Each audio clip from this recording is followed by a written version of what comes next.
एक साइंटिस्ट था पॉइसलीज, ये क्या कहता है, ये कहता है देखो एक ट्यूब है, इसमें से लिक्विड बाहर निकलेगा, लेकिन पहला पॉइंट वो ये कहता है लिक्विड तभी आगे की तरफ बढ़ पाएगा अगर पीछे का प्रेशर ज्यादा होगा और आगे का प्रेशर कम होगा।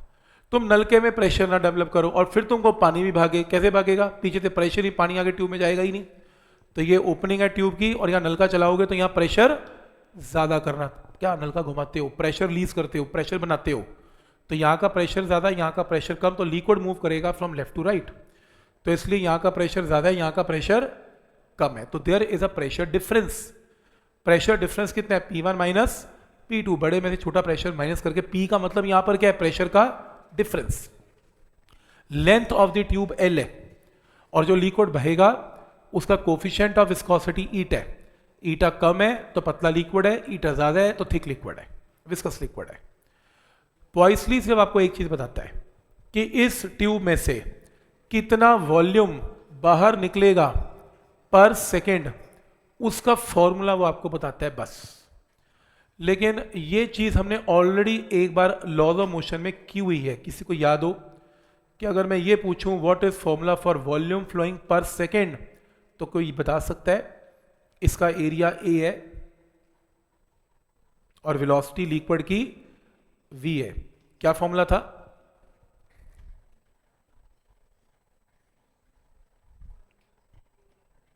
चेक कर लो, आपकी कॉपी में नोटेड है कि अगर एक ट्यूब में से पानी बाहर निकले तो volume flowing per second is area into velocity, metre square into metre per second, metre cube per second, unit and dimension ही कर लो।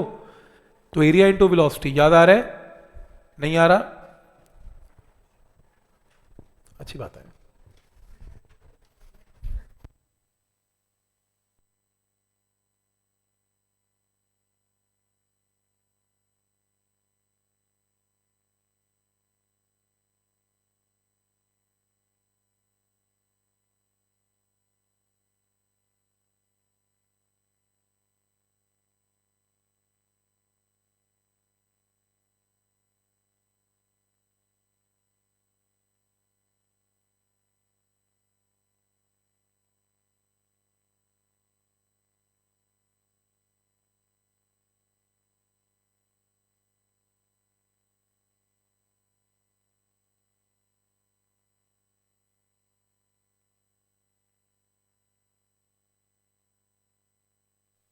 तो पॉइसली ये कहता है कि एरिया इनटू वेलोसिटी में मैं आपको एरिया नहीं दूंगा ट्यूब का और मैं आपको लिक्विड की वेलोसिटी भी नहीं दूंगा, चलो एरिया दे दूंगा, वेलोसिटी तो बिल्कुल नहीं दूंगा लिक्विड की।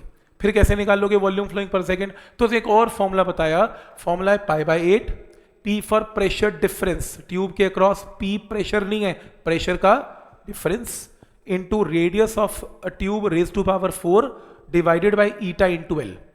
तो ये फॉर्मूला याद करना है। तो ये फॉर्मूला ही है इसमें, मतलब इसमें कुछ करने का नहीं है, बस फॉर्मूला ही है।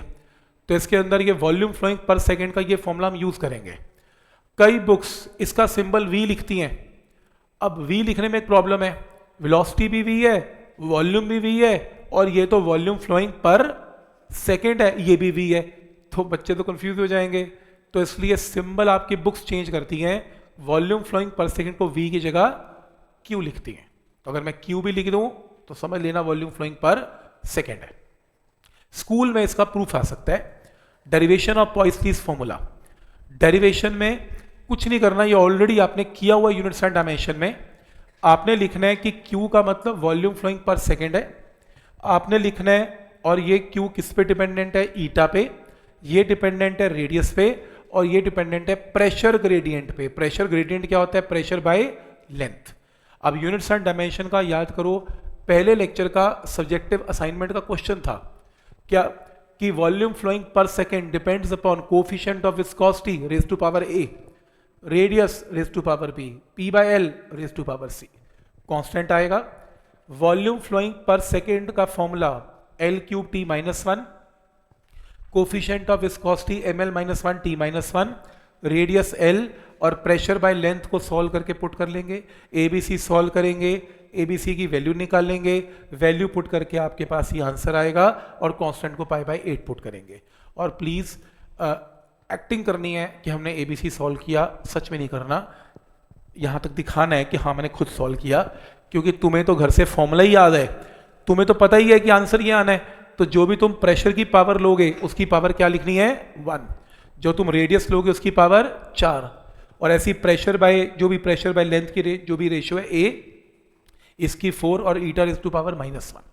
मतलब पता लगे सॉल्व करके कहो यार फॉर्मूला ABC निकला ही नहीं मेरा, भाई निकलना क्या उसमें पता ही है, निकलने को यही आएगा फॉर्मूला, तो भाई पहले फॉर्मूले में पावर चेक कर लेना, एक्टिंग कर देना कि हाँ हमने ऐसा किया था, उसके बाद तो ठीक है कर लेना, करना है कर लेना, लेकिन आएगा यही आंसर। ठीक है, तो ये पॉइंट सबको क्लियर है।